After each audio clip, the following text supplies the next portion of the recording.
ومن هو الآيات الكبرى لمعتبري ومن هو النعمات العظمى لمغتنمي വമൻ ഒരു പ്രവാചകരെ, എങ്ങനെയുള്ള പ്രവാചകരാണ്? ഹുവ അവിടുന്ന്, അൽ ആയത്തുൽ കുബ്ര വലിയ ദൃഷ്ടാന്തമാണ്, ലിമുഅ്തബിരി ചിന്തിക്കുന്നവന് പഠിക്കാൻ മാത്രം ദൃഷ്ടാന്തങ്ങൾ മുത്തുനബി സ്വല്ലല്ലാഹു അലൈഹി വസല്ലമ തങ്ങളിൽ ഉണ്ട്.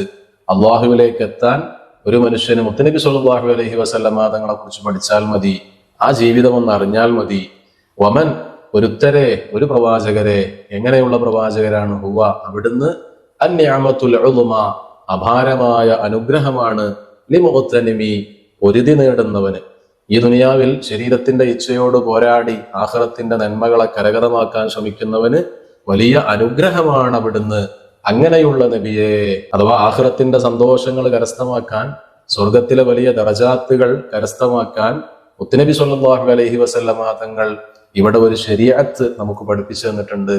ആ ശരീഅത്തിലൂടെ നമ്മൾ മുന്നോട്ട് പോയാൽ ഈ പറയുന്ന വലിയ ദറജാത്തുകൾ, അനുഗ്രഹങ്ങൾ, ആഖിറത്തിന്റെ പദവികൾ നമുക്ക് ലഭിക്കും. അങ്ങനെയുള്ള വലിയ അനുഗ്രഹമാണ് അവിടുന്ന്. ഇസ്രാ മിഅ്റാജിനെ കുറിച്ച് പ്രതിപാദിക്കുന്ന ഈ ഫസ്ലിലെ ആദ്യത്തെ ഈ 2 വരിയും കഴിഞ്ഞ തൊട്ടുമുമ്പത്തെ വരിയും ഈ വരിയും ഇത് അഭിസംബോധനയുടെ വരികളാണ്. തൊട്ട് ശേഷം വരുന്ന ഈ ഫസ്ലിലെ 3-ാമത്തെ വരിയിലാണ് ഇസ്രായിനെ കുറിച്ചും മിഅ്റാജിനെ കുറിച്ചൊക്കെ പ്രതിപാദിക്കാൻ തുടങ്ങുന്നത്.